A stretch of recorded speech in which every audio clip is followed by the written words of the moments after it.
advertisement born do be na so by obi ti say MTN and the chelsea for ahodo omu na ele omu di otumi by and the few so ku ahodo a ye ti wo mu tin say wo mu so ebetumi aba ye jina ji omu na ba ye clear recognize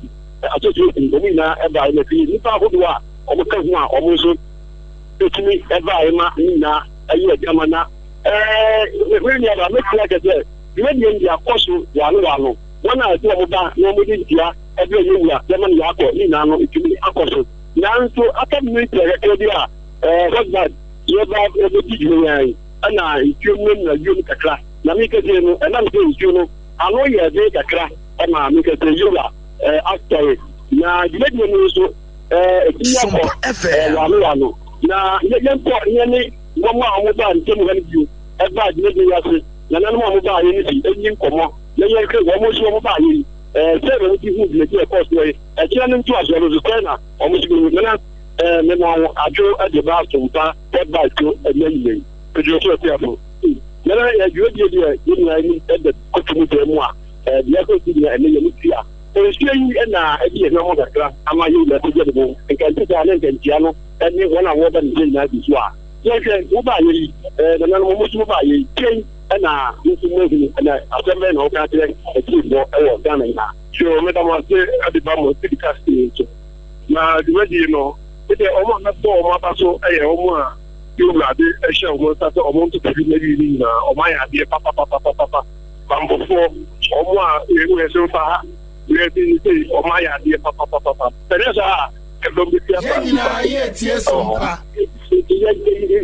ye ko fi na no a wabo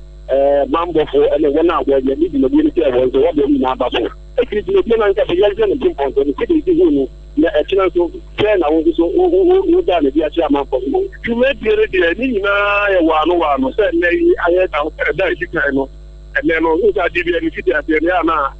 ikata ne so ne di ada da ko elu na ma se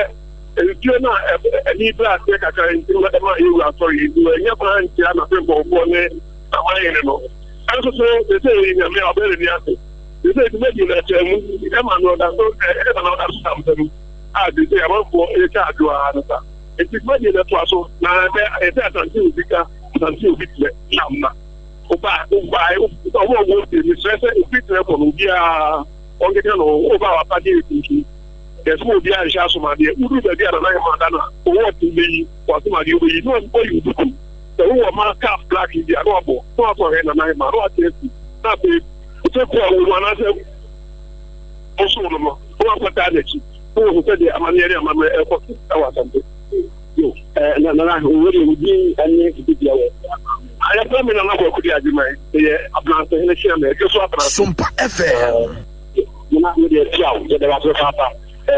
ni ya ba ye na no a o ba ha ni ti na o mo de entanyo ya ti na e tire no nyankopon ya adom a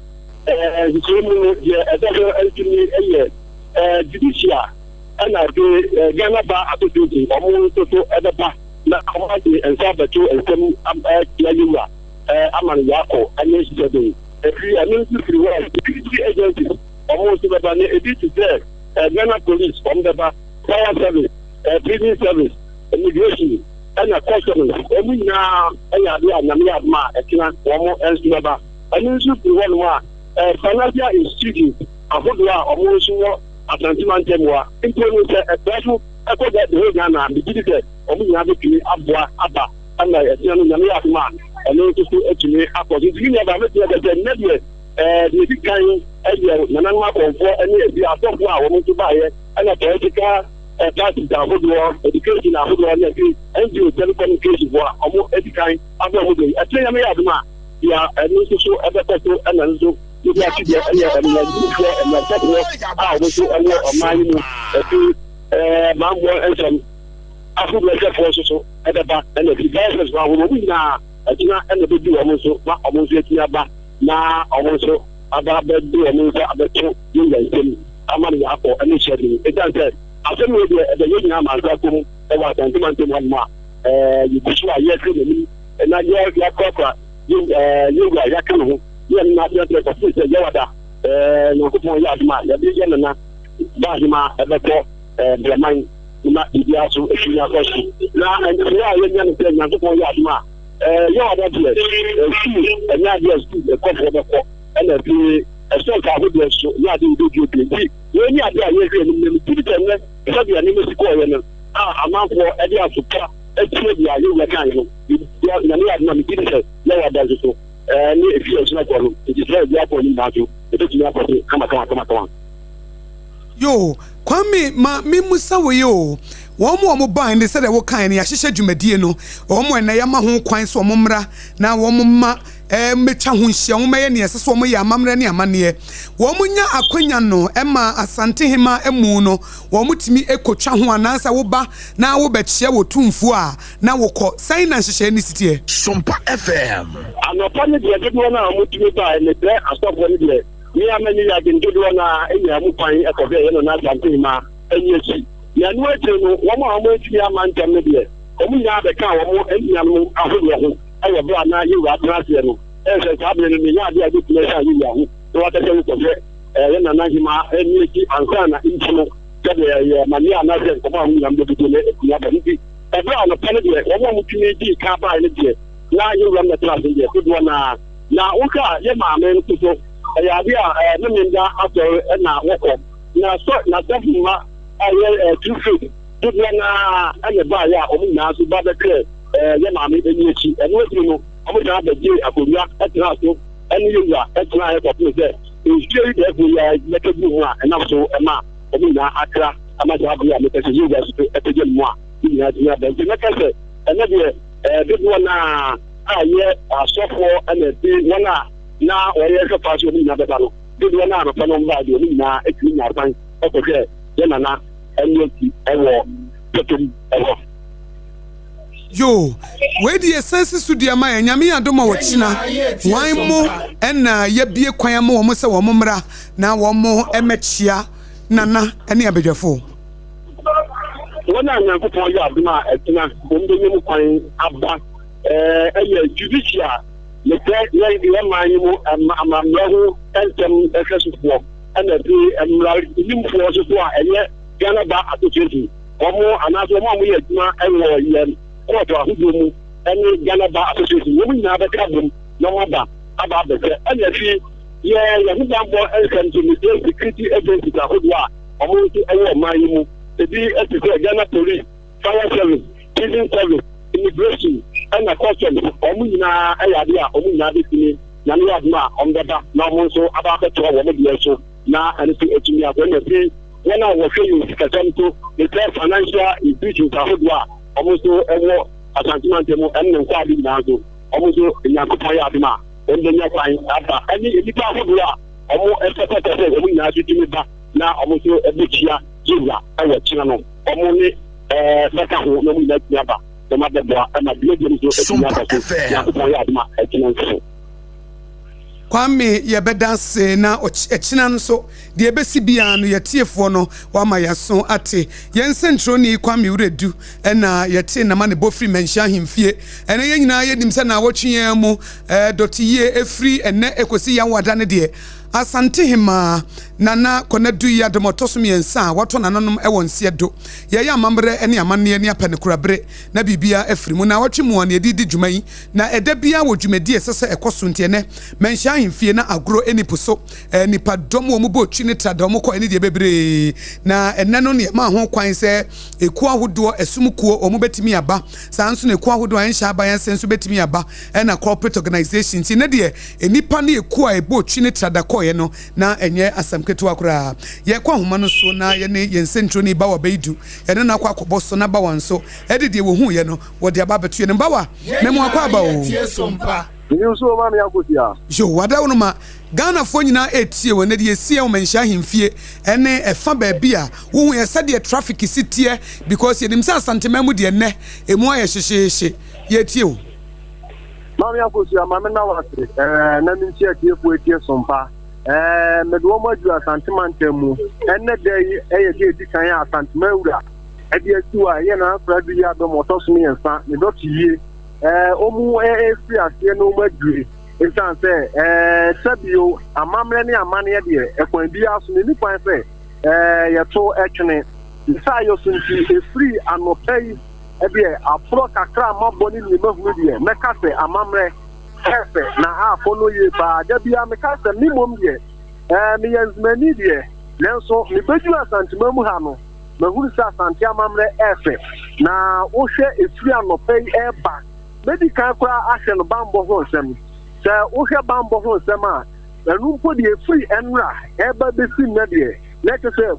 for Astra for migration, fire service, and I say, not move 4 France almost on mobile bino. Omuna eye oma fomudia tete free na eba besi na nyumre amno kafa de bambo sem efano eye na afodi adom dot yene de meka se bambo ho sem etimi ye pa e wa sante ha na se ne yin ye nim dada sen ansa na eye nimpo anampo so dot yene beba so na de no menhia de krata ba se obi ani ho kwan se wode ne hyen fra eye menhiam aha anyinfie ho kra Nemo, oh my, the idea was a Obia in the castle. I didn't know more Cassan said. Omu Bambo Fua, Omabo, a Shaya Hoodwar, and I say, Lita,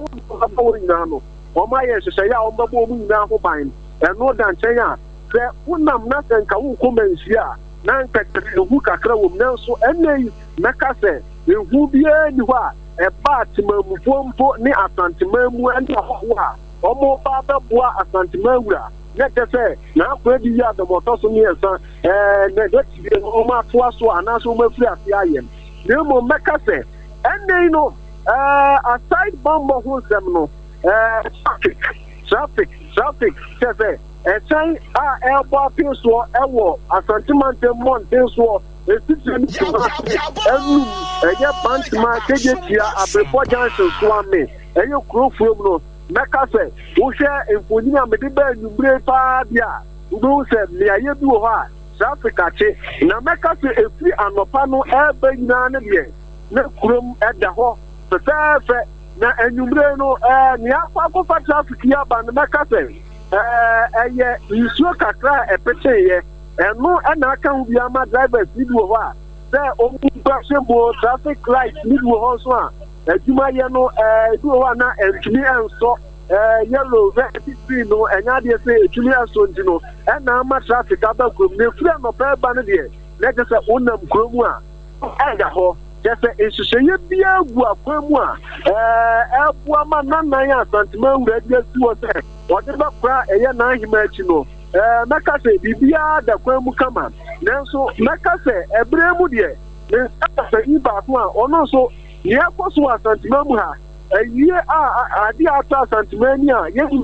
Suno, or no super can be Kaka, ye Bisano. So far, a near my well, a fun bamboo home, a funnel, a traffic, and I say, a member of crowd personal, you won't know, or no so any and chair and faho, opening in within the Wadama, so far from Sulu. You're from an Papa. Opening so far. Asante hima eya eye manhia ede hye yeku akwamua asante mawura eya say na wutu no topa ne me hu ne de asante dia asante osamamre de yanchotona na udu asante mem na de uduremu ko manhia wo hye tene bambo titiene dia bambo no ano hye ko be bia be bia no asoda fu gina ho bi abefa bia na police tina ho kete wura mu ho no ma ko pa kete e ho men ta ho ne die mba ho no am security attack ho pa na for now no e so no bu kakra e so no bu ye na dama atantima no ye ne ya ti ma wudru ba bia tene na mi ya ho ta ke no ano shi papa enya tempo free some run about call Aboagye super live band and in the keka won na keje tia any fencing other nyina no trafficking kwa and I party all because yewura jumeke kacha wodia ono ani ni aba ne don't yi a omo ye ene no ya mai say no nybre no traffic no expa enya asenkotoa eneni pra itikan day one so far who is saying nothing? Oh, well, I'm saying,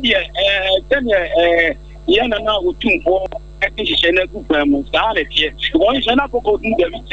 Yawada, be any movement. Will be a correct. BMU store, shall be on 2 times baby. I bought a Santia Mamran and no deep up and say, because they are and they are now a reward done for me. And I don't know, and I'll be paid another Apam, on the part now for Batman and son, and about my hand, Papa for and my dear and son, up to us, Ako, friend saying, a very it said that. We send it and some mention share and one and the council and another nothing to do so. I was okay, young you say, and that year, Namiatum, make you at the now, what's now, at the end, I won't share you. Who share you over whom my phone? Who share you the Pambo one? Yes, can you say Agyeiwaai? After traffic in Kaka, Sompa 106.5. Me up on Ubian now. They do the DNA out there in the fourth level. I'm at 50 million. Yeah, Mr. Chance 10 years, and they see whom bank for. Miss said down and I don't want a chance of bank on ever corner sharp paper. One of Pani betting in Anna. A time when you are the Muda, but that's what relation we are not at. I pass. That bamboo wants somebody dear. Who I can't remember who Ramesia and Baby Mapo was on the we did it there and a bamboo and then stop a paper and over the bamboo ever found to also stop a paper. Okay, here's a bamboo from the young Amamania money. You say, what do happen? Siano, Amamania money. Open you said, I never be that. When you do what you we can get here. Because if you do how would the Oba, only for Mamma, I'm not happy, Yamisha. You cannot stand it, and the Mabuno Apam. Your money, Maniano, Tabe, Omunim, Omupaya, a champion. Because you said, they are what they are, the whenever bounds, no be a double wire, no who attached, a bit be who are putting a mable and because of them, when invited, she said, if you move in here, don't go to Pia, now go Yasamo, send you in the woman Jew, which I put in Diagasana. And in your answer, Mabuno and Ka, send your Mamlania money and 6 channel. What Mabuno, I'm on Panya, because they say, no more pet, no more yet. It's in Quebec, that's it. Stu Sahu, what kind of ending in a young Mamren, what channel, I don't know to Niam Penchil Mabuno, Sabayo, Muslim, yet can't call your money and money, Sabayo, Via, but the war, how can I be proved that the cut away the Amen. It was telling you that you were now, the big Biala and who said, there was some case, I'm not your Ghana, Ghana, to say, Yamamlani and Cotton should be. Mo, Mammy Akosua,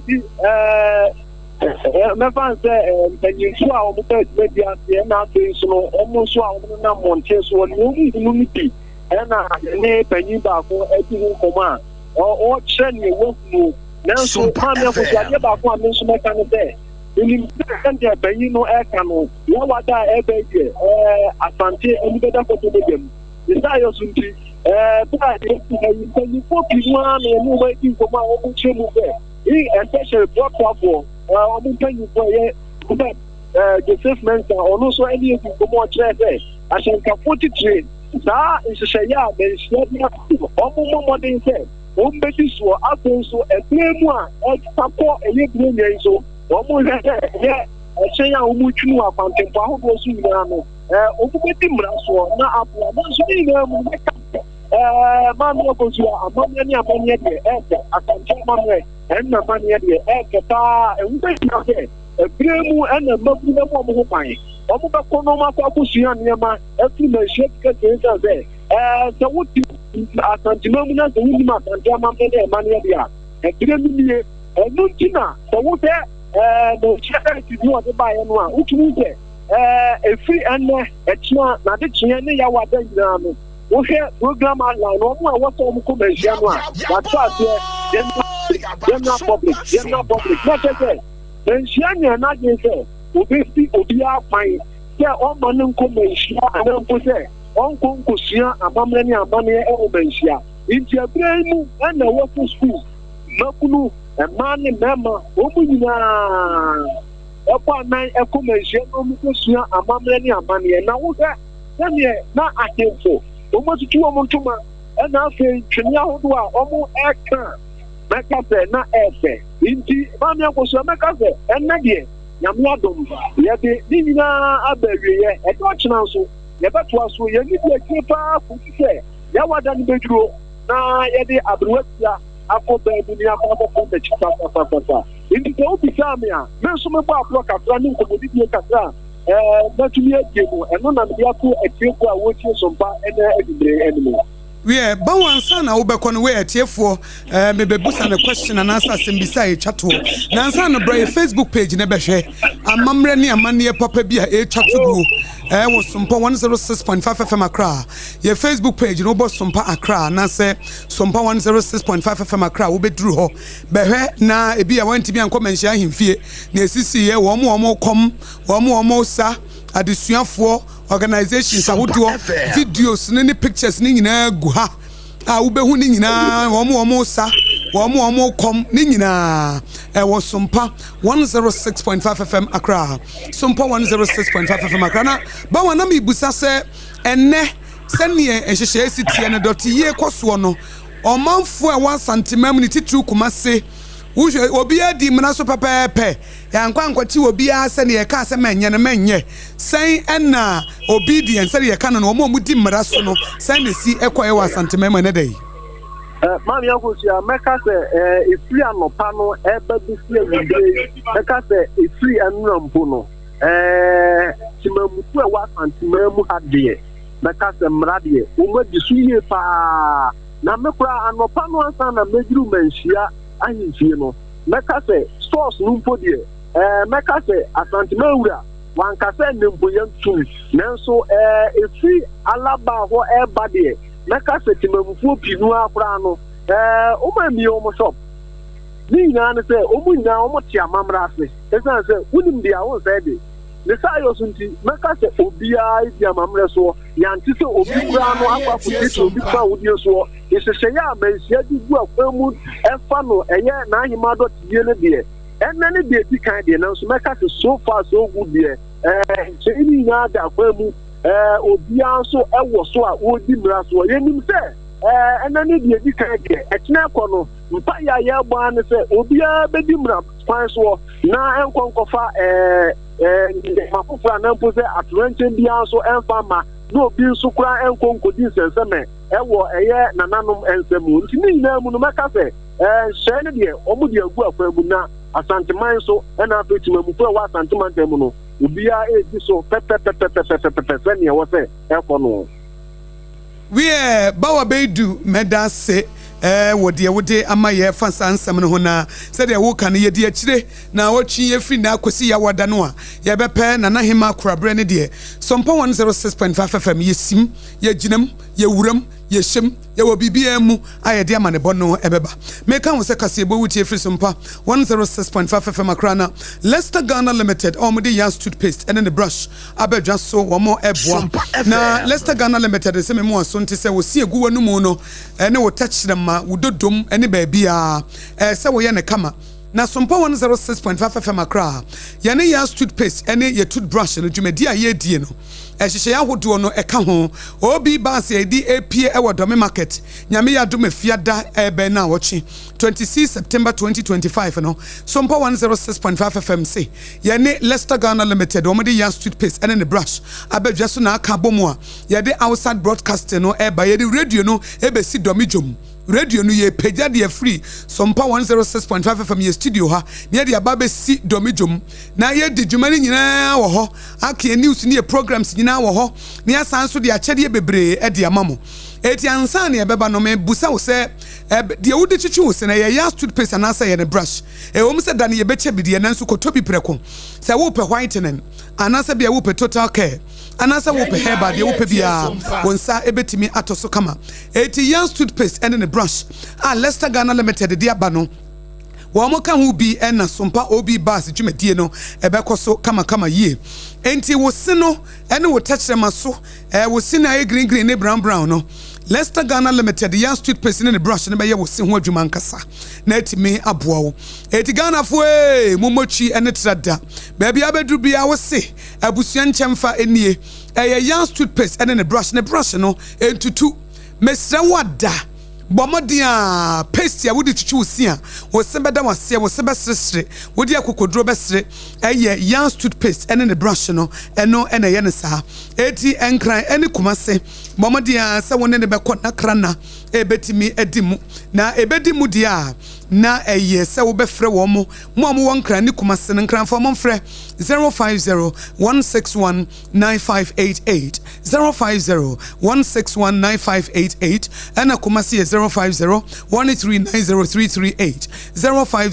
050-1390338 na wodem yan toothpaste ena yan toothbrush ye die mu a ebema yese akoyie time heba mesha edro no ye edro ase wunya bia ebetimi aboa wankasa etimi busa se malaria edi wunya na anase wonu moto ede na nya wode anase wo yobi a wo sore na honam tutu na honam ye wo ya edro a me kamfo de ama wo eye time heba mesha edro aba ama busuamu ni nyina ye ho atoye sese yetimi tibidi sese ye nipadua ho sisi ne ho so sese malaria yetu na se banchi enam time heba mesha nti na time hh mesha ene ne capsules edro no nse de ya ye ede ama obi a wodunso a eye a wo bre anase immune system no aye mre no se wunya obi a wunya time hh mesha and capsules no betimi aboa wo pe general well be wo pe se da bia wunya hoden a edura wo hia time hh mesha and capsules be man so betimi abo adwuma woni oba ni nyina wo mpamu a time hh mixture and capsules na eye adwuma no omanfo mo padudu atu Dr. Tafri jamon frɛ no e wo 0244417669 0244417669 shanenso time heba mixture duro no ebema malaria bia ise zibasi uni padua so no atu no na time hh mixture and capsules no so betimi aboa na wo dwonso nso a eniema agina yie Electroland Ghana Limited ni e wo se tachima ifue amu obunu Muntio, yet the Samte and Abramo, yet the electronic appliances, any home appliances, no, yet the Abba, 80 NASCO product near, media product near, Sansa product near, TLC product near, say television, air condition, fridge, washing machine, kettle, rice cooker, microwave, blender, just a day. And then the one that what Tachima was me Bekumase, Nama Baba Beto, washing machine. One that what Tachima was me Bekumase, Mabeto rice cooker, a chum, a cake, any hobby. Says there will be a Tachima Honua, Electroland Ghana Limited, a bebon and sissing wa,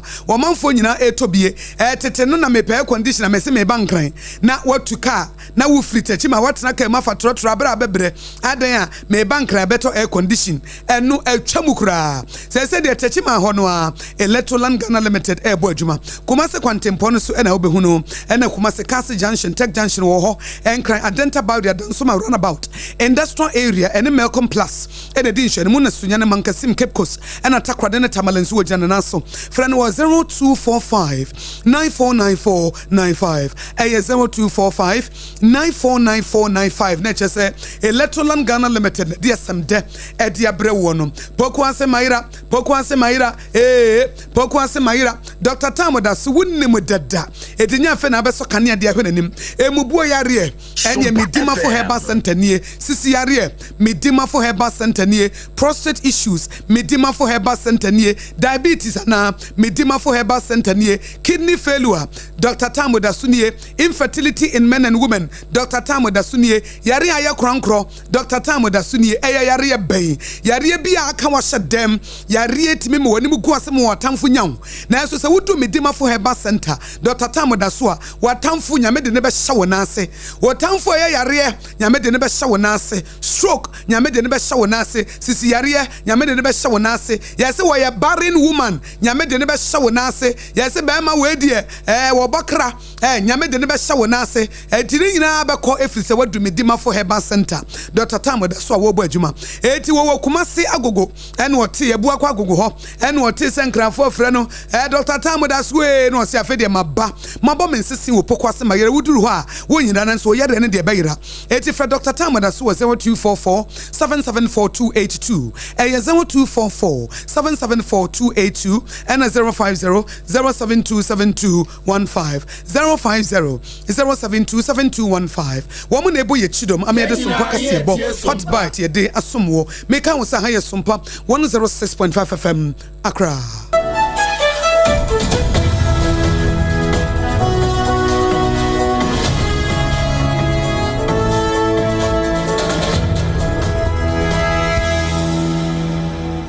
Alright, Kasiabo and Twaso any.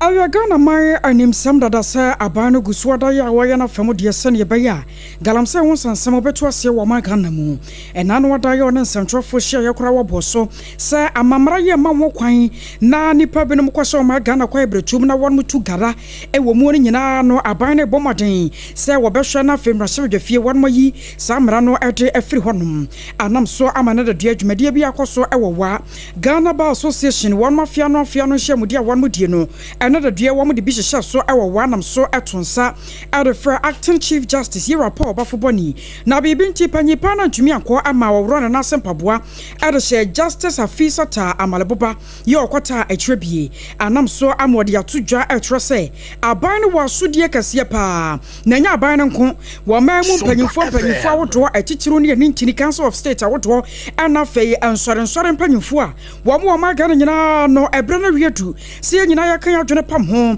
na ade France galamse no yetu ase kora ade firi wo ma Ghana mu na won do hu ne pefe se Ghana ma mra no ma kwan se de Ghana ma panyi ka he se eno no yetu fuma gudie wo ma Ghana ye kwa ibretu mu no se yetumi ye firi ho no mu a ebeboa ma galamse no yetu ase kora galamse, a phenomenon which gnaws at our nation's hearts and is undoubtedly an existential threat. As the broad mass of the Ghanaian society have rightly, its effects are well known and well documented. Galamse has devastated our environment and continues to do so by polluting rivers, destroying forests and fertile farmland, and degrading soil. Galamse is a major cause of water pollution in Ghana, with rivers like the Pra and Cobra and Birim becoming lifeless and merged. This is due to the dumping of waste and the use of toxic chemicals like mercury, which transform highly into toxic metal mercury. The Ghana Water Company Limited continues to warn of a severe water crisis in the near future.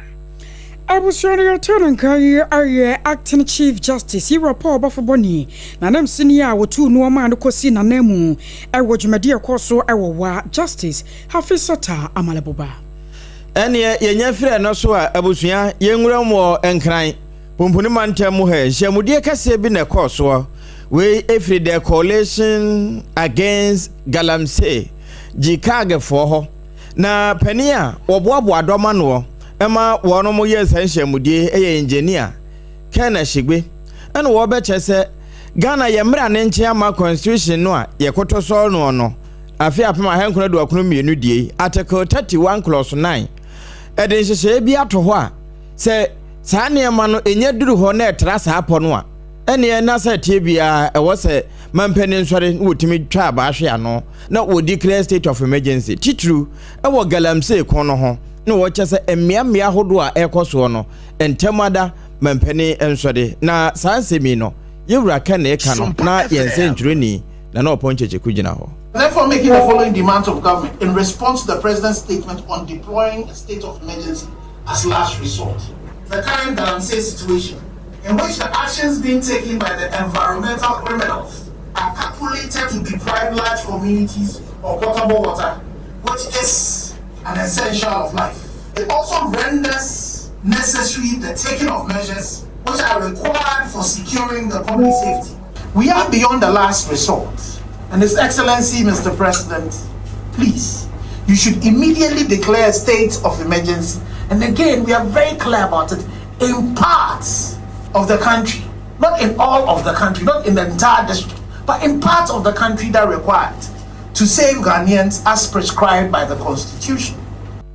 And no, your engineer, Kana Shigwe, one convener, Edema, the Ghana Coalition Against Galamse. Jikagefo na galamse won komo ayegusua ADA na face the country openya wobobo woman Oliver Baka voma wodi etu jase nyame yadomo September 21 wo muhia e wo Revolution Square won kan ha no mama abaye hu se wo mani abresa korodom wo ntena ho e ma illegal mine na sa galamse enye Ghana emoso na sanse menye ono nko na kanipa dodo na sa abaye wo baaye wo opposition wo dwana no musa aso baaye ade achi ya galamse no wobetu no afede wo baaye state of emergency ni ade okaye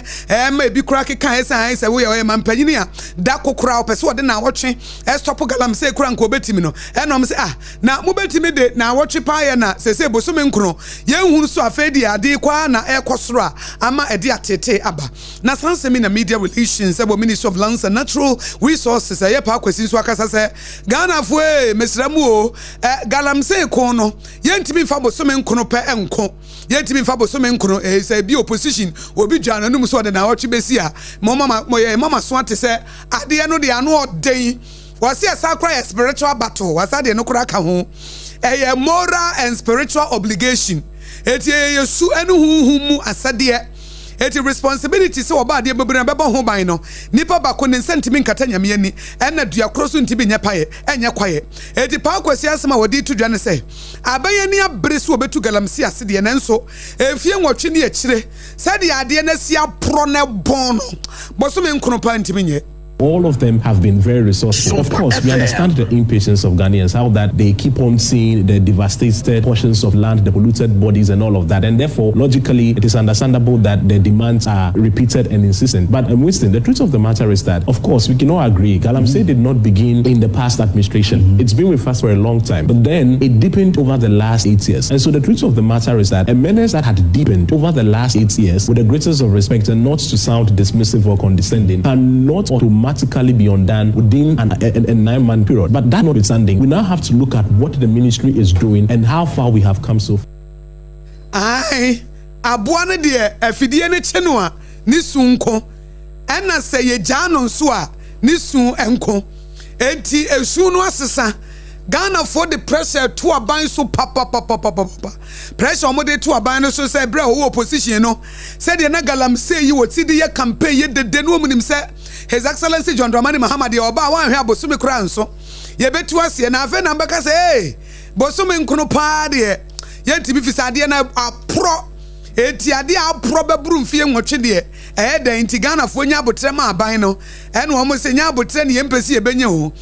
mo ankasa wo de wono do nwura na adwin se bi ngo we di awo eti Ghana fo kasa de fa ho ne no ena pa akosia wo ye media relations officer dema Ministry of Lands and Natural Resources kire se Ghana fo nya abotre fisi aban no wo bona gine po asinkete so obetimi etuase asemi so Sompa kasebo edi akire pepepe. I was also Korea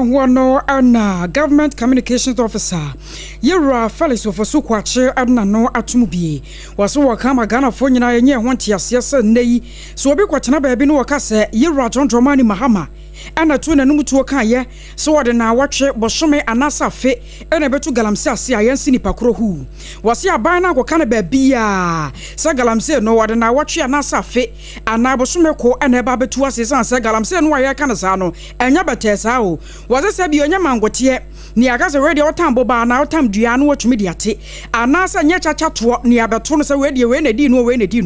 wase ni nyina no ye ntoboase abotere ana sabio adwene mu fan sa aban ne betumi aye na Ghana fo so beta na chie enu mom ne betumi aye adwuma na sa ye tumi ahwese ne mampanyi ye John Dramani Mahama wasa se wototo ne nyoma pa na ye nyantoboase ne yata na chie ye be hu sa no kwapa no bae obae no wa ma media grow. But the president didn't give any such timeline. You see, yes, I'm sure there's a problem of the NDC. He carries weight. What he says goes far. No doubt about it. But I think that, to be fair, if you want to assess a president, you take him by his own words, his own actions, the commitments that he made. President Mahama did not give any timeline to ending Galamsey, and he said it at the media encounter. I think, as a follow-up to in answer to your question, that he was not under any illusion that overnight, by the way of Agyeiwaai, Galamsey will end, because it is an insidious problem. You see, the allure of gold is powerful. Sometimes I have wondered why people would even put themselves in such a situation. The risk that they take, the pace that they go into that collapse and caving. But the allure of making money quickly through gold is powerful. It is one that takes effort to dissuade people.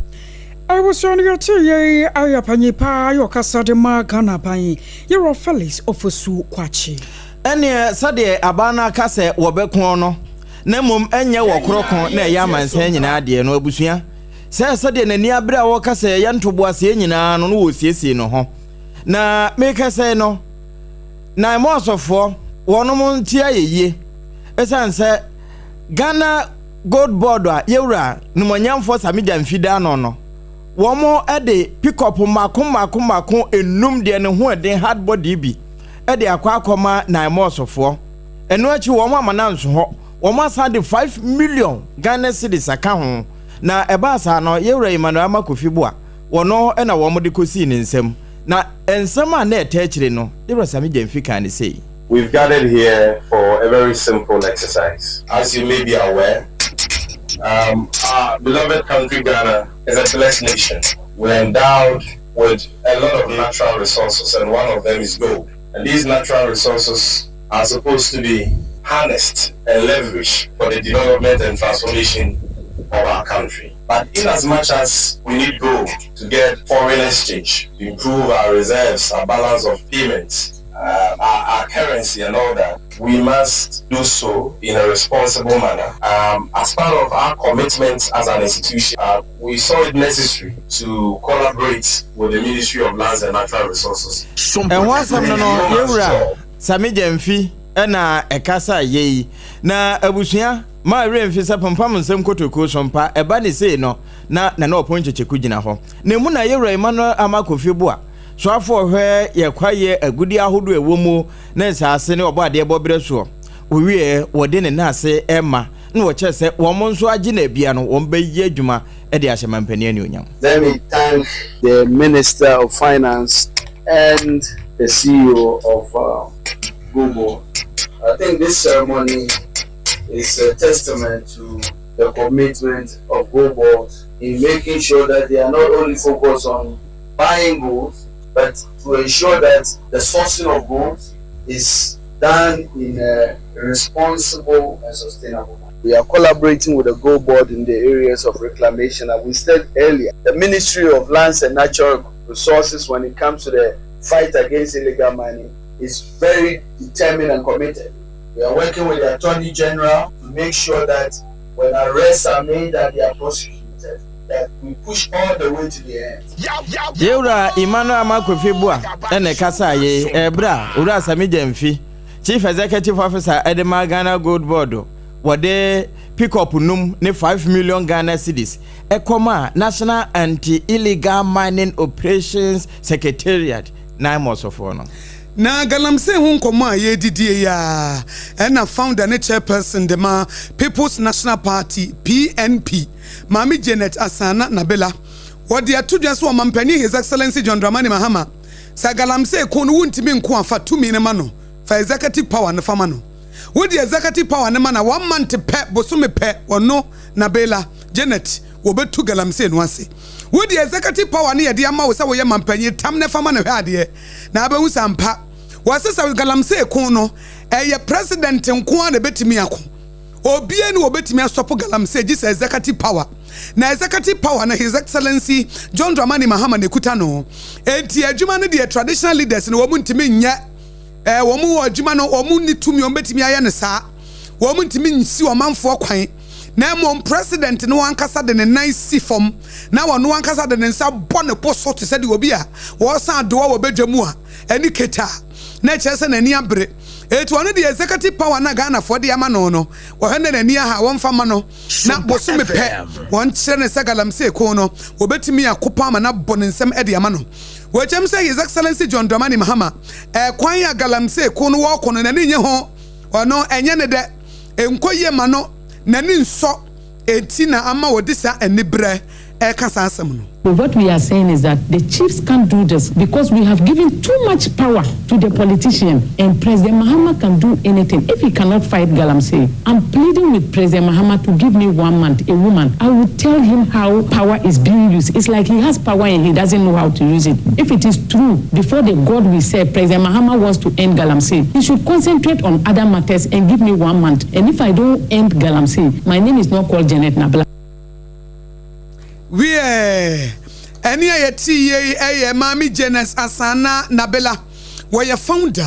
and chairperson the People's National Party PNP was say executive power no ye mampanyini when you to me wonim de do 2 minute 2 minute de kutano as akwada wama ni gold wonim de won fanya na ate say nananom ebra abrofo ne bae no na gold ne diamond no na womotena so womunim ho mfaso abrofo no so ba no de umbrella ene gin no mo de ababa beto ano ho o mo de topo na no a no mo the gold na koto no mo so have the umbrella no mo so umbrella no mo hu bi da na kuta mo na ye mo fefefe wo mo timi tam diamond because onim say diamond saa na ma me na bele ka say 2 million de ama His Excellency John Dramani Mahama no wonim say dey see use 2 million executive power no wontimi use ono de won fa ma no ma ne boso me pe sa executive power no obegina so na watu galamse aseme ka won higher Sompa 106.5 FM akra na wutie Leicester Ghana Limited ya toothpaste in a brush no nsia e kase boy chance e free no mu pa mu 5:30 e fa ne hot bite no ye to aso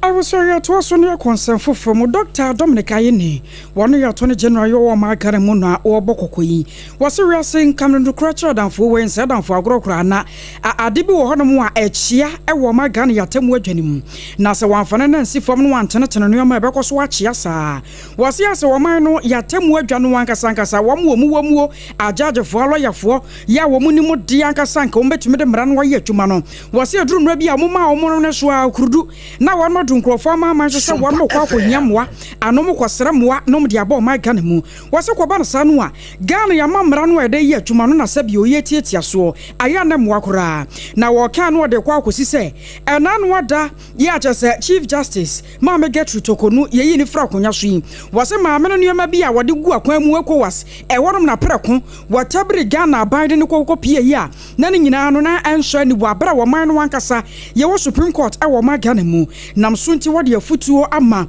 wo meya judge fo nyina se wo munya hweye e wo saade no sanse dachi ebetumi adiganenya. We should desist from the temptation of inviting foreign interference in our internal constitutional processes. As a professional body, there is absolutely nothing wrong with forming relationships with like-minded foreign associations. Such relationships are necessary for cross-fertilization of ideas on professional matters such as standards. That is where it should end. Interference in constitutional politics risks violating the principle that sovereignty resides in the people of Ghana, in whose name and for whose benefit the powers of government are to be exercised. I was your warrior Dr. Dominic Ayene, Attorney General, Nene Yokoti. Ghana Private Road Transport Union, GPRTU, for so say, one more cacao on Hochna. The entire 1 year saying, I say, I'm here and can have a baby. Dodo na be nante na wo makwa adwuma ne obusa asa de so baby a wo mo pack wo mo car station no ye no ewo CMB afa ho wo mo pese wo mo de ma private investors ne se hunti ama wo mo adwuma na ebibie wo ho sade etie sempanimfo ansode anyina mu na private investors nso hu se wo mo nso ka ho e na Ghana ye kekere yeye asase ne ye wo mo de apaade a ene wo mbe ye o ye kere ti sa ye kere no mu no na yewura Samuel Amoa wono ne amansade nkuta ho ema GPRT adwumaku no ebe kire se won park won cars na fe wa fe won se sanse wo yem ye oya no wan fe wo se a ya yenhu mobo fi boy ga ne de kika ka unyina no obi a de na hye AC ho ne ye nyina ya machi e de asem e de akoto o mampani ani so mampani esem komodi ana bra na beji e ye sa de a e de bedu ba bi no na Jubilee House ani mo nyina ka se ba be park na ye djuma officially be said no so e ye ba de na wi a your friends and jofa ni asim tietia ne say private investors Agyeiwaai TMB station aboso ama shenkafo ye stranded e wo kwam ye snap by so mo body amre na only station e famaya. Eni a woti ye ne mfoni a wo hwe wo Facebook wo Sompa 106.5 FM akra no yewura Samuel Amoa wone wono mu a ewo GPRTU ahyanka adwumanum. Yento kase bonuso Eastern South Regional Police Command wo makochi owure bi efe na Alhaji Abdulwahab na ne nyina fa viral video bi na nenam na wo kasa wo chemu se minority leader Honorable Alexander Afanyamakin wo beku no one nipa mienu bi wo beku omo eti wo threaten ye ensemo no okeka wo video no na asefem ama ebere kra ekwachi abro nye nkrofo busa se na abrantie we akwatia by election se do kogina wodwa na numu a wo threaten ase wo beku obi obemmeda obi no adan ne enche no nanso policefo etu anamon ama ene wo mo de krata babonti so makwa kwachi nkoforidua ene ye command so ye man so no ena wo mo kirem se wo mo ama ne bail e wo sansem ne ho na sansemi a eba ye na regional police headquarters wo chebi omo dia todua say wo mugusu wa ya asem no hwehwemu na ya pa asem no pomasibre na DSP David Fiako Ochre a wo ya public affairs unit ho na wono so ho de nsa shekrata na sese ehwehwemu omo ye na wia bebom amantiase aya adwuma efisi asem no aba no enya de a wo mo ehwe ne saa na mom ye bedomu suko na video na eba na omanfo tietie ye no ye nyina ye gina so na amantiase ayɛ adwuma. September Basunda na toso ngwachewa fimwa ana bono regional NPP chairman yero kwamba fo ye bono mane sa bronye DC wo maya bambo fo ko fa no na ne nyina no na ejina se ne nsem bia wo kwatena wo man social media so ko kan ye no sabio afabie no mo kire se wo man ne bambo mu no ebe mana jija kakra na wo se wo sikia salama e wo nkrofo man so ne aman be se ensia ko ne nwachehso no obodin se ne bambo ne nyina ye wo man mu nti wo basere se nkrofo man so fo nye no we na wo tena saman no so na asam no wo kan ye no ana nam so ma man ya bambofo ko fa no aye se won mu ye ne mu hyehyemu na won ma bisa ne nsam kakra na wotwe ye twam no asam ne court e ma court remand no na wotwe ba ko a na won mo hwasa ne ba ye na hyehyemu ma pa won mo ye no e betumi asiase na akasa ne nyamu na ne no anim fo adinka de aba se abronye DC ti a wote won mo sa no e woni di o wonom wanya hwe enhie wonom bi aduane woni bi se bi o wontumi nyane nan ne nyina no ko ba no sa no a emwa na pomden sanse nei sane abambofo no kura ye no ne wo ba ka mumruntu na ba akofo ye de na kyena mu no wo ba no ehunahuna no kura do so dodo enti wo basere sanka court no entumi nyane kakra mo ma ne be na wontumi emrafie na anda enti ye nsa ka tro se bono regional NPP chairman yero kwamba fo ye bono mane se abronye DC afedi ye court amane bill na wo mane bill ya na sika botena watwade ato ne tire so no eye 50,000 Ghana cedis ya nipa ba ko en wo se wodi ni gina na wachena bi ne ye hwa abronye ne ehunu a sa nipa ho ne ye beko na anam so amanemra nim ne Daniel Mante ado wonen semtrofo adi enkomo ebra court ma ne be no wachasa no kwasem ne client ne de na wonyina yie kura efa na pomdi mu sanse wo hwe nuane anu wonyanie wo mde mana kura wose woni ensuo mde mana wose wonom sabie wontumi nyane nan wontumi nwonso ani ade no a na pomdi no mu ni pefe sesenka won ma nyino na wotwe mu a kwore na wotwe mienu so a anka de betumi asie wo ne client ne ho no na anya sempapa nam so nti se kwatu no aka ne se ya wonom so agye no awa etu ye na ne tien ya da no wonom kwakɔhwe sasa 50,000 Ghana cedis ni nipa ba ko a wo ba begina se egina sode no ade amano no wo betumi anya na atumi aboa sane be ya abronye DC ne ho betumi atetimu kra ene ye fra abronye DC a say 50,000 Ghana cedis be da ne tirisu ya government accountability series eguso koso na enkra ha ene so afọ a wo hwe yamano ne ho nsam so yero kuja to abrokwa noktom ra hye bedwani wo kokogina e kasa ne wo chese abefo akwantuo ngoma passport wa wono mo yode chepo ahye mu no sese Ghana yetira yeye wo mu ntintim ye kura no be se apem ahensia ne baako ahonwotwe aduonu nan de wo mo tintim amemu no wo magye fa na wo mchese we kura September boso me de etoso du na wo mo de be se empem wo ha aduonu mienu ene akire kwa montenso na sankomwe ena yero kuja to block wa be chese adechie ofoso boso me de etoso aduonu nwotwe wo be hyada pa hontoma pa wo maimu na no ne de etesade ye tika mu na ye book off na ye te free ye mfaso papa e ba be bo man no na bra wo kasa no na ye gina hodeda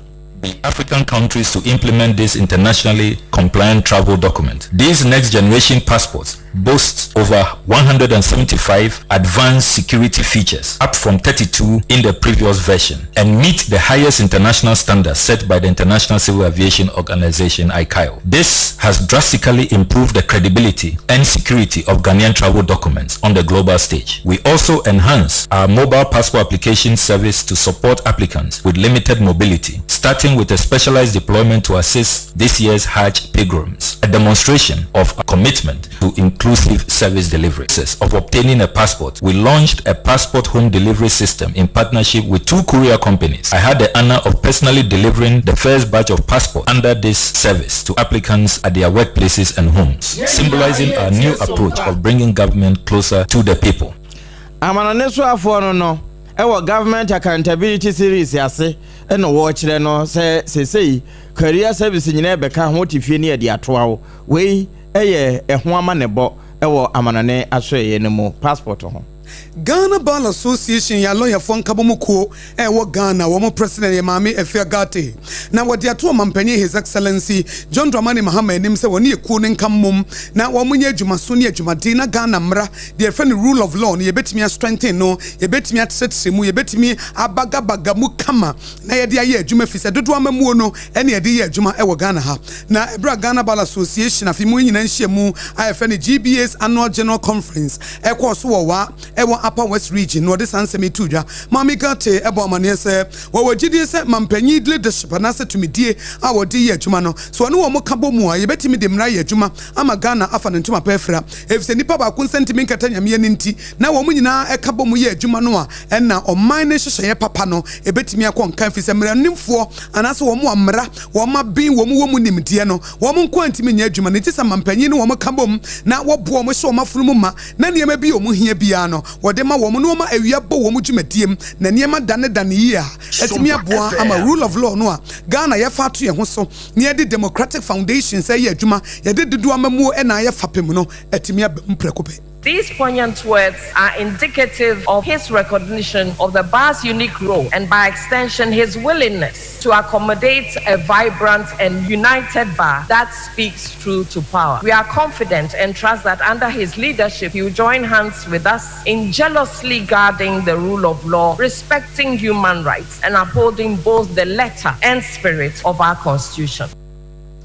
Any yeti ye Mami Efiagate our ye president edema Ghana Bar Association and as a lawyer fon kabomuko wo Ghana ha ene wo mu hyemo kase ekoso wo wa wo Apam West region no what the sansemi nyina etu Jamaica wo say wotie Sompa 106.5 FM no no mpe mo kase bo efe no the hot bite. I was sorry to us on Chief of the Naval Staff, Rear Admiral Godwin Livinus Besson, and Wade Agyeiwaai was a Ghana Akatone Brona, the France offshore petrol vessels, no Ghana by answer a cabinet Yomano, Yensu and Suwa drawn one more to me a boho by pa. Na Abua Amaquatikwa so been to me freedom marshal, now Mame Remu and now one fa a dear war a Mamera or my Ghana emu. And I'm so much media Sonkoya Koso, I was a candidate Cardano, and you're paying for to Roya one more to Sadafra, one more than Yasam Ketwama, and a penny panda to say, Sir offshore petrol vessels, see one more animal quiet a pa, and none what Dakura Ghana Mampany, Yera John Dramani Mahamasha, one man oba, Sir and Chakura Baba do and some penny and panning and pa, afraid you one Matiasa, a cat on the bro, so my Ghana, one man sir ever comedy. The Ghana Navy stands as the first line of defense, projecting maritime security, safeguarding the blue economy, and defending Ghana's sovereign waters. To serve at sea is to embrace uncertainty, but it is also to embody the nation's shield. In line with the commitment, plans are far advanced for the acquisition of offshore patrol vessels to further enhance our operational capabilities. This new asset will expand our reach, improve our ability to secure the maritime domain, and ensure that I was your worry Naval Staff Chief Rear Admiral Godwin Livinus Besson and your turning king. Sompa FM. Afe yan konsem fofurumwe. Na no yewuramu ewo bantema abato mpesua so eho na yewura senso boache wodi nimra hye badwa no se panin. Na wode krata akwa wa yekefo Dr. Rosemont Wilson and what crata attention akwa ne se private school bi abrepo a Pentecost private school na awofo ene mmofre wo ho ene mpo headmaster wo muso wo mo ba beso agu ne so ene se waye ka twa mmofra no nsohwem titiri ni inter science no adan a wo mo se ebinum akope nanso we nyina no wo munya adaje frɛ wo mo waye office mo nko yi wo ho ano e kire sa mpa ade no wo mo twere firi won tirim na wo mo nim nso nanso ni nyina be sisa bere enya de a empanimfo se wo mo atekuta no anase jame ne se hunti na wo mo de akwakoda mrase badwani ne wo no nso se wo mo sun ye ne sun ne se hunti watworo krata e de akwakoma waye kefo se adama wo kutane nsem akurani akyekyedeɛ ni ekwa akopa ho kyɛw sɛ wo munya resource num ema won na fe mofra no entimi mfanko school esanse enche bia na wo mo placement ba ne sɛ honte no wɔde ato so ɛkyɛ sɛ wɔn mo hwɛ sɛ September bɔ so me de ɛtɔ so da du nanson ɛna placement ne yɛ adwuma nti adaworo mo wɔsrɛ wayɛke wei ɛna yɛgyina ɛno so abusua yada yɛ ho tiawa na efe yɛbɛm yɛnya ba yɛbɛsan de wawura ma no ne na yɛhwɛ kyɛlikɛɛke ne nsɛm no ho sɛdeɛ ɔtutuo no yɛ hu no wɔtwe ntanko nso asɛm bi apie akyiri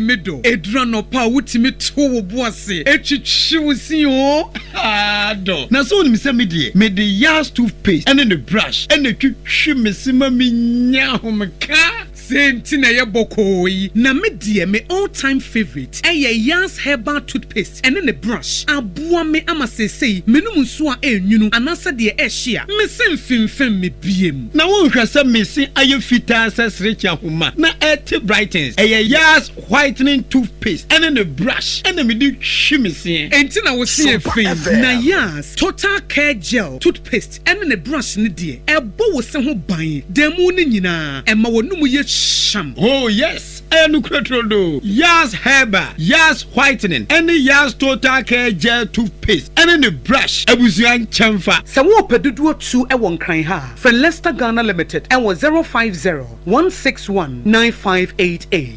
Leicester Ghana Limited and the yas toothpaste mo ahodo and the brush abadwa so abeboy midimafo pokwase maira akra midimafo pokwase maira akra midimafo heba clinic aba akra ani owontie passengers egumi kai mu ehwa na dodo na ekro ene sa akra ne potem yedemu ani yedemu ampa de se de edutwam Atlantic International University America memu abo Dr. Dujamfi babaso honorary degree as a professor in biology in herbal medicine it is said here ayaresa no more oh missing minim wife ye kopa wo wanye ye 1 cedi nyinse ne betom ansa na yetu yesu no me connection na encheda nkoye na esakakra ti say wa page mu amahode ambam connection ne mu de we wo de ba de kura ba do kura wo de ba de kura ye ka stroke nso de wo fa no small chese agidi wo wuo ne de asie no yare bia etatia e wo Dr. Tamda so endi so diabetes hepatitis B prostate hypertension malaria yare bia kuma say owo agogo opposite government school no ena nkra hanso obepiem e wo pokuase mayira kwan no so free doctor 0244 774 282 and 0500 727215 Midimafo Herbal Clinic Wudimafo ne hwa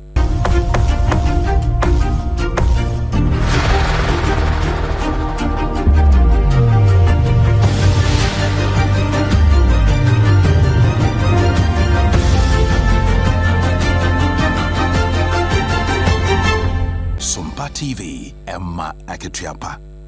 enokre Emma Akituapa ampa yedwase esanso ma wakwaba na ansana yebebone na afi yafro kwa manone wono mo hye so no so afo hwe nwumasua so na watoa adehia wono mo srimentifi titru ene na poye fam ene wo chese obesrada empanimfo ema adwobremra wo mo etu nkotwere baabi etwere we nyina no na wo ka ede chese wo kozebile senior high and technical school ekosere esuafo no wo chese wo mo nso nyire wo ho ensua de titru ene wo mo a eguso etwere so hwe no se de be na wo mo daache wo mo sabetimi aka. When I arrived at the home of the regional minister, I know what I'm coming to say will send some ripples somewhere. I was given a bulletproof jacket to wear. I declined to wear it, not because I don't value or cherish my life, because I value yours too. But more importantly, it was to send a signal that bulletproof doesn't belong to an academic learning environment. It does not provide for a conducive learning atmosphere and environment that you need to thrive in your studies. Yewra haruna idrisu so afo hwe enwumasua so etifia poema ntamu Zebile Senior High and Technical School mu wo konsra na wo kan asasemi ya to nsam no so na poyema temu ne akokopie ana isane o magana ya didie mu ya no mu esitiere nti enchana ya de anketenkete na asase na yi nti ewo honamdie nim ene wotunu nsansan pempos ne ade empompo krosa mampole ni nyina na kakawrewre na asase na yi nti na da ne ho adi ewo nipadua no akwa no ho anam so ama water topic enzema day jumadie no akoso ewo poyema ntemu yesu hum kropo ni mu a ampanyefo ye ba no eyo magana ya pom de mu nsam a won mapede mu ababa ye nchwehwe sonko ade afa ho se ye wonam no de ewo se abranyina no woni awankwa ye sabia kura na we se bese na wotwe ekakwa ne bosomeso sane ye be ya dan da nyina no doctor fo betumi ehunu ya rekora hawo ba bia wonam wo sane ye wapom de no beso bia ye no de afa na atumi aboa ama sansan ya de ye durumra bi etayi ne tie ewo maimu no anti atese anko na antratresa na wodumade na se no ana physician assistant ora Elijah Tai wane yamane boni etwetwe nkomo ewosuhum na wokyerkyere mo sane yade no wankasa setie ene anamotu a wo magana sansan ya etiatese no yebetumi etuase obia enhye abangase but ye adwuma edeboa abang numadi agana service abang de ashomoso omoye no na as part of our program no we identify yarea egu yen nipadua ho nipadua no yen to ntumi nkosere fa nko baabi nti no ye hu sa na me akodwa ne ko bi a globally global skin na as part of their activities, you know, we have to celebrate it every year. Nti ene ama ye ne Ghana service akambo mu ene I friends and Sum municipal Asamo and the Ghana service and community chiefs and assembled members within the area in akambo ma yes celebrate create awareness actually say yare we want so be will be referring to appropriate quarters and into me more. I was your warrior Elijah Tai physician assistant. Ya was home health center. And now when you the boni kwabnanya kon atwetwe san komoyi. Na and what you know, an executive director at the Arc Development Organization. Ora Emmanuel Kwafo Minta. Wana so eto so echire mu hia sabrano brano bia no womba komonte so na wayen church say. Nti no ye dis adwumedie we se ne be ya ye be ma community members na ya we. Says will be honest or was I on a many area we are. Obey me and as obey me 2 1 and as or beba pomudia so any me ashe nipa chrono. Send a bear a be correct, sa honam yare na nipano a one. Na a rebuzua it's me, especially cranny school palane crambutitu. It's me affectium, fan or my disuum, and as a teacher nature or my dear, quite on befaso cry on be ade no no metimi de dijuma no eno so wetimi affect you mo nti na ene de ye bia ye yesi honom say de boss adwuma de hu deru. I was your executive director at the Arc Development Organization ora Emmanuel Kwafo Minta. Ene se ye betimi anya nua ne pepe die eno sa na egina abapa so eno na soafo abade ekira ohwe ye nua ne afekua ye ho nsam so ye John Seto Demelo wade to so ache se de akura yetira yeye se wo my Ghana aban na so asene ama abapapa ya yedua na afi ye san de kwa ama foforo so kura san akoton ma wo mo nso enim se ye papa nti wo fom ne sebrato Ghana yenya eso emfaso se ho nti wo hye kuafo ni nyina bo asa ka kire won se won kentene won ho na sa adinya kesi won fa won ho nyimo ne nsantwerofo ya sompa de ka ho ne di nkomu. I mean, some countries are doing less than that. I mean, Ghana is currently doing 30% of using certified seeds. I mean, the developed countries are using more than 95%. And so it's important for us to be able to certify most of the seeds that we use and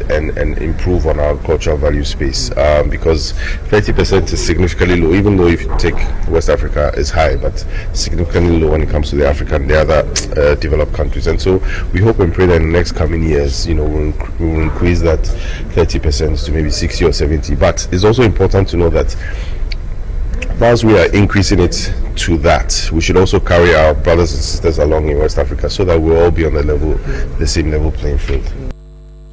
Yera John Seto Dumelo so afọ abadi akira wo hwe arokacha wo magan na munikuye ye honsam so na wo kira bapa no so mfa so ntia Ghana ye me ye nimre ho na kiuna chekuo no womo adekrata bi apiedwa na krata ya wo modi aba no nyina no ayamanebo a one much was ananwa da Ghana Immigration Service adwumakuo no IDP atwa na one much say one much Burkina Faso nipa be say aduonum enum 55 ewo tamale na achia one much wo mo no na say wo mo adi new life company ana fake unit edin enanamwo ya na wodi bu omanfo efa so nam so ntino wo mo say ba be wo safo nyina nkonsa na one masan so akowon mu nchi ebiem na eno anam so amene unit for diaba ya wo mo say sansam no wa Ghana Immigration Service for baba kan ye na wo mo say Burkina Faso nipa makoma kwa aduonum enum no wo mo sra pa wo mo kan no masan so kan biem say wo mo nya adwuma o unit ho wo mo nya unit adwuma efo ana wo mo so ma hoda say wo mo ba pa adwuma ama ganza kiona tfoka se bia won mo mfa wo mo Burkina Faso ni bia ni won ma wo fro mo dwumadi a won mo die mu enti se kwa ba no sa na sa Ghana Immigration Service for ba kan sam wo che sa no a na sa fa bia kura no ya toto won mo dwuma no ase anhwe ya no wakina bia no bia be ka sa an won mo dwuma no kura no ye nkate bone dada ene ya san so le bia mu fram wo wa bra wo mo kura mbu nim sa ni pan kura ho maache e wo kwan bia so wo mo afasa kwanya no so ya won makoto asra Ghana manfo titiru and Ghana Immigration Service adwumako ne sa wedo ambassador pa wo mo nka sa wo mo hwehwemu won ma anya ne yie nanso e bia ehwemu na won mo ye no na ye wadwumako bia wo mo de no net eso so nanso na ke woni ho enti wo mo sra pa se wo mo sanso nko mo nchi no mo nko hwesa ne adwumako no anka se musitie se ne bia wo chene be ne ke net adwumako no ya agedin bone wo ma Ghana mu nanso ne kwa se koba na sa na emfa me frafra wo mo nya won tansa bie Emma mebo adwumako no anam so ama enayi wo mo akiro se wo mo sa Ghana Immigration Service won mo dwumadi a won mo die no won mo yade se wo mo boni padua ane nkwa ho ban afei se wo bi emfa kwati kwan so na wo me DADAA kra ewie kira wo mebu Ghana fo emfa so na so kiwnet adwumako no betumi a case supo na won ma kan people ebie ma kire mu pa se nya de a ade efre ne se dwirim ani ade no sika ya gi sika firi obi ho na ye mana ne nipa na ehwehwe na kade ne ade no won mu ye bi e wo ma Ghana mu na se ne wo mu din atratere wo ma Ghana fa na ba bia na won ma gidin bone no wo mu pese be koso na to so e wo ma Ghana emu ebio ene ma yenko takwa ene ne nsu ayim anopa ibra na Ghana today the bokrata no koso no wote se oba pa Akosua nsira bo so e de emfoni no kura kire se takwa dwom eho tokure kase bia to say ni nyina ye mining na adwadifo no kura wo mo enso no egugem na eno na wo ahine champion Sompa takwa 101.1 wone kwankyerefo a won na woda eba se yatena ye behwe abo eho ban yi e wotakwa nso emekire EPA ma mesofa otable edi nkomo ene wo be chese no kwasem ni ekwawie no wo mugusu ye hwehwemu de nenso wo ma ye minus no wo mu di mpreto so ena we na ye na asumesi na bentia sabre no nso wo mu de brasti no na ya najo dodo na adeda enti wo mugusu ye hwehwemu nenso ni nyina no wono ma shama wo mu tua wo ma eye sa de ni tua mana no se de be ye na timamufo e wo ho nso wo makoma ebeto ye no woda wo beda. The most dangerous mining activity is the underground mining. As regulators, we are there to enforce the law. But in terms of underground mining, it is very difficult for us to monitor corporates. So they are able to function very well because they know that regulators cannot be underground because of the activities, how dangerous it is. Because it involves blasts. And when they blast, because they are not being monitored, they go beyond the threshold. And looking at this very incident, it happened at dawn. As regulator at dawn, I cannot be everywhere. I've also directed them, a directive, I've told them not to engage in any activities because if they think they have social license, they don't have environmental permit to do that. Our hope is that we will continue to do the public education. I think that as time goes on, we need to educate the public very well on the effect of illegal mining, especially in terms of the mining communities, because it's their occupation. Their attention is not being drawn to its effects. Most of them are so much into their benefits. Wabapa Sophia Otabel, kwankyerefo a woda EPA no tekwansu ayim na wone ensentrofo for this ankomoi. I was sorry to and some no so. Now Woko University of Cape Coast UCC just ensem bia hyasie ya eboba nipa binom atwero krata de akwakoda Ghana mampanyi Yewura John Dramani Mahama ya wan mu kiremu Sir Vice Chancellor Professor Johnson Nyakobo Ampon papa no wanya 60 years na September 18th no 2025 ya ana opanyi pa no obenya 60 years na se wo hwemu a ewoso akwana kwaje na home na ofoforo nso baba toaso na nso so sane Ghana ya mamra no ka na ka ne pefe so obinya mfinhia no duesia ewoso akwaje na home no wopanyi pa no ne contract no wan ma twemu a ade akwa akire ya nyame ya domu a July bosunda toso aduasa baako 2026 ana opanyi pa no womcha se obetumi afiri office ama na yeye na kwaba na sanso de a na se woman ya mamra no wade ye adwuma no wabrichi no kasa wanfanya adwuma won mo tietia asokora ye dafom a ewo nan enam so nti won mo trokrata tenten ade akoma Ghana mampanyi atro se wo hwe article 199/1 1992 constitution ya de adwuma no a eka ne pefe dana di pefe sasa kwaba no so obi ya ba adwuma e wo ma Ghana mu na ni pakoro no anya mfinhia no aduosia emfa ho no sane nipa no na ho odin sitie wo so kwano kwaje na home na ofoforo so baba to aso na so wo hwemu a Professor Johnson Nyakobo Ampon de yi ye wo Vice Chancellor e wo University of Cape Coast no ase one person chenchina twan wo panyi pa no tena ho na chese wo twa kwapem 2026 wa branka afiwei ya chese September bosunda to so dum wo twa ka ba se na fuare mienu asam yensa so nanka wanya mfinhia no aduosia no akwaje na home anam so ama won mu kirem sa ade a chese ekoso o ma Ghana ne drumie bia na chese sabio ani enyan ana type a se ye wo mabunu wo ho won mu amojamuno gina wo muo nanka won betumi aye adwuma no maye ne ye na aboa mu o ma Ghana kan ko ne nkyekere afa no ntuma pade afra na so ne ye woni pa bi mu ho no mo nso so a chese won de omunyo madwene kora so mu fra konya so ama mabunu na baye adwuma wanyini pa nya mfinhyara duosia ne kire wo nyina sabio afu dwene na so no da so te akonya so na opasa chenchene atwan woje akatua anam so nti ama won mo sra Ghana mampanyini se ha dwene se ye mo panyi pa na tena konya 60 years na wo tena so akwapem 2026 ne de enya de beboa ama o man no ngomesua no asa afa ne ntoma pa ade fra nam so nti won mo sra se eduruma bia ye mfa no kora anya adwuma na wo hwemu a Ghana Tertiary Education Commission mom de kan adekoi ya na won mu kire mo se panyipa no ne moden bone betumi aboa na watena konya so aboa kopim sa 2026 beso na so mu de mu ni mpefe se wo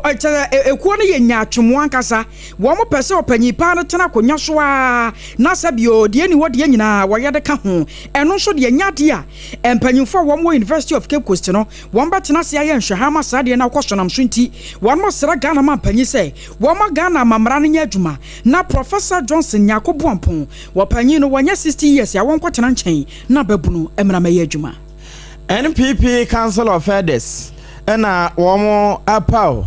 ad hoc committee na womo botaye nyina ne se wombedum aboa da fe watimi edididi wono mu asesei wasan wo hwene se wombe prefranka e wo sunudin mu aspirant no wombedi wo machi afa wo mu nsanso ahwe wo mu nkasaye afa kwa obefa so ada wo hu adi sade be na wombedi amanyokuo no ne nhyehyɛ ne na mamre na mane so na adoma aboa mankabo mu a wo no hwehwe no atimi abem na eno na engineer Dr. Kwesi Abiesi afa Dr. Alex Glover Kote Yewura Ato Hamilton Owura Kwadwo Feri ene Yewura Makopoku wono na beye secretary afa Yewura Hakma Usu Agyeiwaai chairman Edema Council of Elders no ene wo chese obesrada wono ma egusu a wo bo nto anyina chitaafo wo munkuta wo huye ema wo mokasa anye de na eno achi wo mompre de edi mpuntuo ene nkabo mu beba manyoku num na adoma boa ama 2028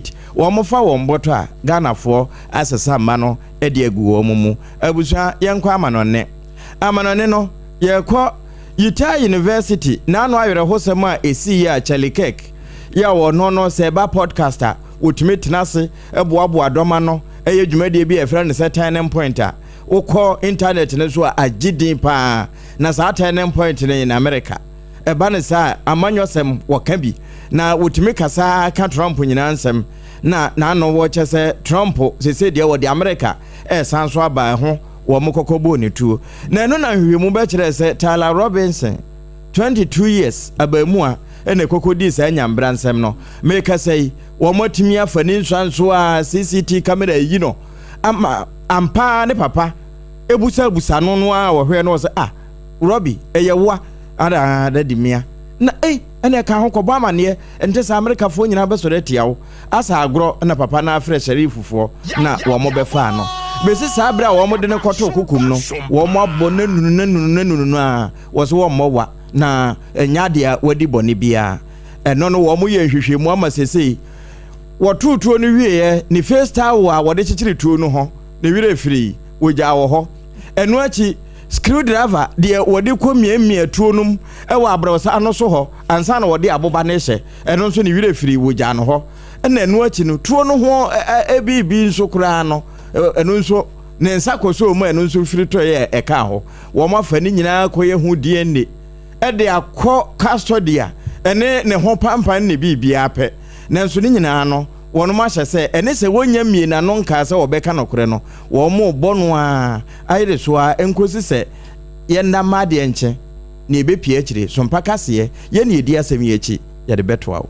kasebo no wasi ensem de som wonumre yi dedi makotene no ebi ne ene asantemamu agro ni poso na kona du ya domotosom yensa asante hema a wafri mu no dot ye no ya chance ye woda ene ye bepe ne krabrenti ehwo ma ne bo no ye de to manim sanso ana acting chief justice Yera Paul Bafoboni anso ebo amane yesa ban no amfa kwa bia so na galamse ye ntoase eno achi no so afọ hwe amana ne ho nsam so se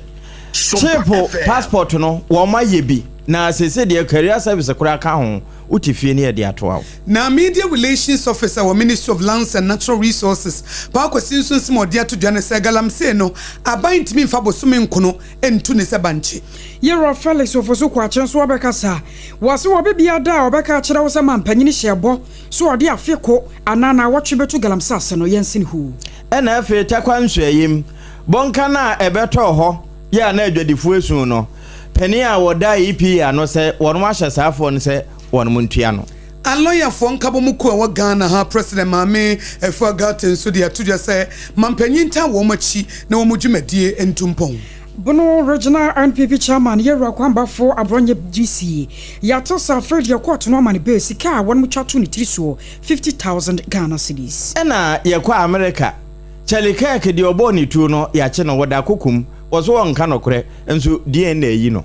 na madwenche kakra mo de bo fa Facebook live no Agyeiwaai special local foods aso yesre no ebini Akosa Emmanuel say good evening anti Akosua Agyeiwaai and afenso Apam DADAA onyame hyam adwuma pa mo ye and odi we e ban na akua mo abotin Ablekuma Central Dr. Baumia will lead NPP into victory and say fantastic news and wotie e wodansoma asore dan ho and wo de chiaka ho nanso news mu de yenchia Yakubu nso so de ofenso e de wo de ba was President Mahama unity pen wudamufua KK Kaswa American Town Kenke House eno no so de abasa apostle kodwesafo onyame emfa wokra ensie yie pa na ya hira de kese ko mensa pillar 2 yata fa ne give Baumia another chance no so was wotum for say to tosumi ne nana ye ba wudi ane akobo ye ntumam sa brede woni asantema nyina ya akokese ena ye de emamo ena yenua Samuel Kwadwo Owusu wose wode ne de